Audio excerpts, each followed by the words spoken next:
नमस्कार साथीहरू, good morning, शुभ प्रभात। आज चाहिँ म यसो ठुलोबाको बारीतिर यहाँ ठुलोबा के गर्नु हुँदैछ भनेर म अवलोकन गर्न आएको हो क्या। ठुलोबाको बारी एकदम खतरा छ। जताततै हेर सागसब्जी मात्रै लगाएको देख्छु म चाहिँ। यहाँ टमाटर छ, प्याज यत्रो ठाउँमा छ, फर्सी भर्खर भर्खर रोप्नु भएको छ। बिउ पनि ल्याउनु भएको ठुलोबा,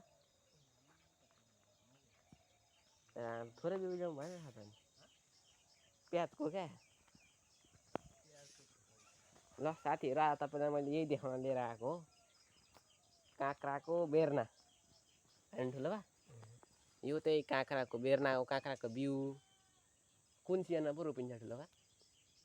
अब यतिखेर होइन। यो कुन जातको बिउ हो ठुलोबा? यो कुन जात थाहा भएन, हाइब्रिड जात हो। यो हाइब्रिड जात हो,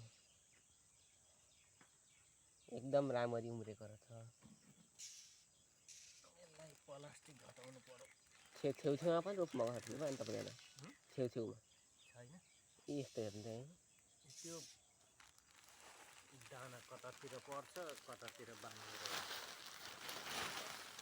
ल हेर्नु साथीहरू, आज तपाईँहरूलाई यही देखाउन लिएर आएको मैले। लाइक, सेयर, कमेन्ट गरिदिनु होला।